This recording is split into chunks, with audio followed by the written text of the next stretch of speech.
Social media पर जैन समाज के सबसे लोकप्रिय जैन न्यूज़ चैनल महालक्ष्मी की ओर से सुबह सुबह 8 बजे मौसम बहुत सुहाना हो गया है। आज जैसे हर कोई इसका दीवाना हो गया है। शुरुआत करते हैं 8 बजे आपके पास सादर जय जिनेंद्र के साथ।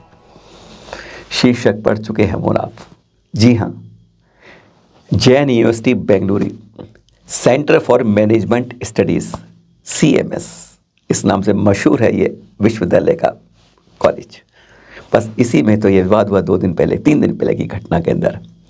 युवा महोत्सव था जिसके अंदर आज हर कोई ऐसे बिगड़े बोल दूसरे पर कटाक्ष कर रहा है और जैन समाज तो कोई प्रतिक्रिया करता नहीं है। जो मर्जी आओ, जो मर्जी बोल जाओ, चिकने खड़े हो गए हैं हम। और यहाँ पर जब इस यूनिवर्सिटी में युवा लोगों का एक महोत्सव में चल रहा था, नाटक चल रहा था, उसमें इसी तरीके से एक संप्रदाय के बारे में इस तरह के शब्द बोल दिए गए। तुरंत उसने शिकायत करी मुंबई के अंदर और यहाँ कार्रवाई हुई। प्रिंसिपल डॉक्टर प्रदीप नीलकांत जी के साथ, दिनेश नीलकांत जी के साथ हमारे 8 छात्र भी गिरफ्तार में हो गए।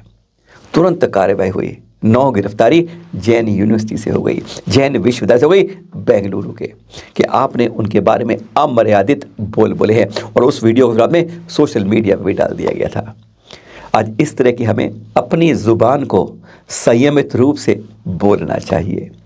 हमें अपनी लकीर को बड़ा करना चाहिए। हाँ, आप पर कोई कटाक्ष करता है, आप तुरंत कार्रवाई करिए, वो हमसे होती नहीं है। कोई भी हमारे शिखर जी पर बोल जाए, कोई भी हमारे तीरथ पर बोल जाए, कोई भी हमारे तीरथ को बदल जाए, कोई हमारे तीरथ को लूट ले, हम कुछ नहीं कर पाते हैं। जैसे हाथ पर हाथ रख के या चूड़ियाँ पहन के हम बैठ जाते हैं।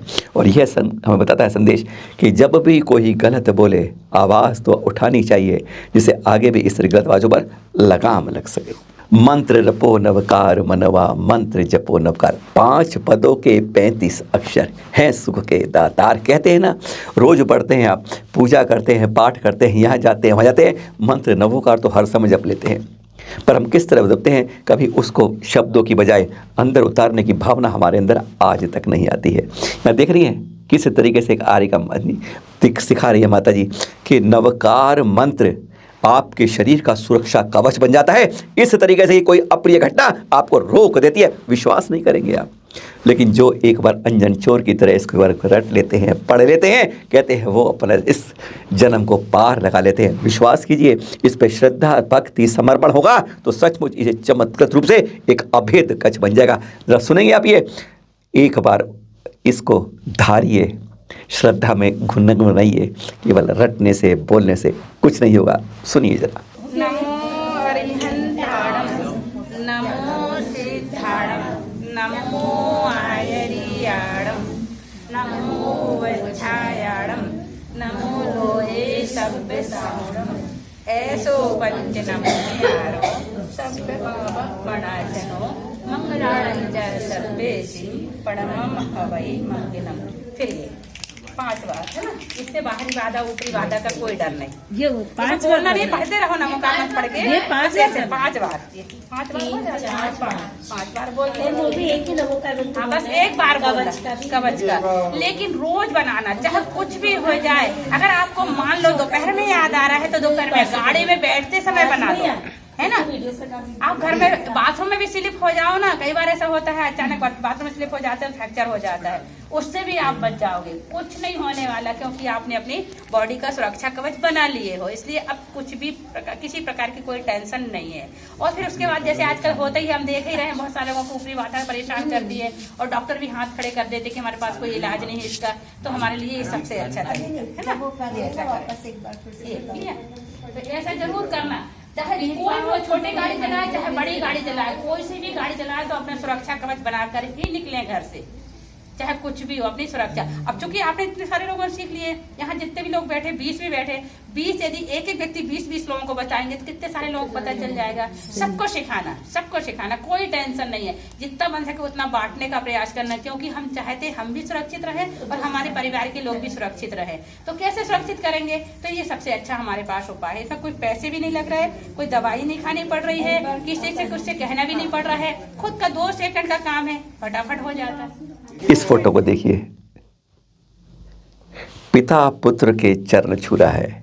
अगर बात करें गृहस्थ समय के पिता, मुनि श्री प्रणम्य सागर जी के चरण छू रहे, मुस्कुरा रहे हैं, गुरुवर मुस्कुरा रहे हैं। क्या रीति है भगवान। एक इस रास्ते को बदल के जब उत्तर चलते हैं तो वह एक का नहीं सबका पालनहार जाता है, अपने पिता माता का तक का। यह दृश्य देख रहे हैं आप, जहाँ पिताजी गृहस्थ अवस्था के मुनिश्री प्रणम्य सागर जी के चरण से आशीर्वाद दे रहे हैं और पुत्र भी खुलकर आशीर्वाद मुस्कुरात, कोई राग नहीं है, कोई वो नहीं है, बस यह है प्रेम का है, ये वात्सल्य है। यहाँ पर प्यार श्रद्धा और समर्पण में बदल जाता है। ट्रिपल पावन दिन है आज। 2 तीर्थंकर, दिन 1 है और कल्याणक 3 है। गजब की बात है। सबसे पहले प्रथम तीर्थंकर आदिनाथ भगवान, छद्मस्थ अवस्था के 1000 वर्ष। छद्मस्थ समझे आप? तप जिस दिन शुरुआत करते हैं उस दिन से केवल ज्ञान के दिन के 20 का समय, छद्मस्थ अवस्था 1000 वर्ष का कठोर तप, इतना अधिक तप कि सारे 23 तीर्थंकर जोड़ लो ना आप, उनसे भी दुगने समय से ज़्यादा, कहीं ज़्यादा आपने तप किया। और आप सोचेंगे आज पंचम काल में हम थोड़ा बहुत तप करते हैं, अरे बड़ा कुछ कर लिया। तृतीय काल में तप करना शायद और कठिन था, यह सोच लीजिए आप। 1000 वर्ष के तप के बाद तब केवल ज्ञान की आपको प्राप्ति होती है। आज के दिन फागुन कृष्ण की एकादशी के दिन वट वृक्ष के नीचे पूर्वाहन काल के अंदर 12 योजन लंबा कुबेरा पर समोशन रास्ता है, 144 किलोमीटर विस्तृत, 84 गणधर थे आपके। अब केवली काल 1000 वर्ष पूर्व 1000 वर्ष का रहा है। ऐसे हमारे प्रथम तीर्थंकर ने, जिन्होंने इस कर्म भूमि के आने पर लोगों को जीने कला की सिखाई। अरे तुम मोक्ष की तरफ चढ़ो या श्रावक के गृहस्थ को अपनाओ, पर अपनाओ श्रेष्ठता के मार्ग पर बढ़ते जाओ। ऐसा है आज का पावन दिन, हमारे प्रथम तीर्थंकर का ज्ञान कल्याणक दिवस। और आज ही है 11वें तीर्थंकर श्रेयांसनाथ भगवान जी का भी जन्म और तप कल्याणक। 10वें तीर्थंकर शीतलनाथ जी, उनके 100 सागर में से 60 लाख वर्ष 26,000 वर्ष को कम कर लीजिए, बस उतना ही समय बीता था उनको गए हुए। उसके बाद पुष्पोत्तर विमान में आयु पूरी कर आ जाते हैं आप। गर्भ में सिंगापुर की महाराजा विष्णुराज की महारानी वेणु देवी, जिन्हें सुनंदा के नाम से, उनके गर्भ से आज के दिन आपका जन्म होता है। आज की फागुन कृष्ण की एकादशी के दिन 84 लाख वर्ष की आयु होती है आपकी। और आप नाम पर श्रेयांसनाथ, श्रेयो पता किसे कहते हैं? मोक्ष का मार्ग बताने वाले ईश्वर। बिल्कुल नाम को आप सार्थक करते हैं। ऐसा है आपका। आज ही के दिन तक 3.5 करोड़ रत्नों की वर्षा होती रहती है, 15 माह से लगातार आज तक, सुबह दोपहर शाम तक। 80 धनुष ऊंचा कद होता है आपका और तप हुए सोने जैसा काया का रंग होता है। और आज ही के दिन आपका तप कल्याणक भी है। 21 लाख वर्ष कुमार काल में निकल जाते हैं, 42 लाख वर्ष राजपाट में, फिर एक दिन राजमहल की छत से देखते हैं बसंत लक्ष्मी का नाच देखते, बस उसी क्षण वैराग्य की भावना बलवती हो जाती है। अब जाएंगे वैराग्य के लिए, सब कुछ छोड़ के राजपाट सौंप पर चल देते हैं पालकी से सीधा सिंगापुर के मनोहर वन में। 1000 राजा आपके पीछे पीछे आपके साथ चल देते हैं। अरे जब यह इस रास्ते में जा रहे हैं, इसका मतलब यह सब जो समाज की संपन्नता है, जो घर वैभव सब है, सब निरर्थक है। जिस जगह पर जा रहे हैं उनके पीछे चलते हैं, पंचमुष्टि केश रोज करते हैं और तेंदुर वृक्ष के नीचे खड़े हो जाते हैं कठोर तप के लिए। 2 वर्ष का कठोर तप के बाद आपको केवल ज्ञान का। बोलिएगा आज प्रथम तीर्थंकर ऋषभनाथ भगवान जी के ज्ञान कल्याणक और हमारे 11वें तीर्थंकर श्रेयांसनाथ भगवान जी के जन्म और तप कल्याणक की जय जय जय।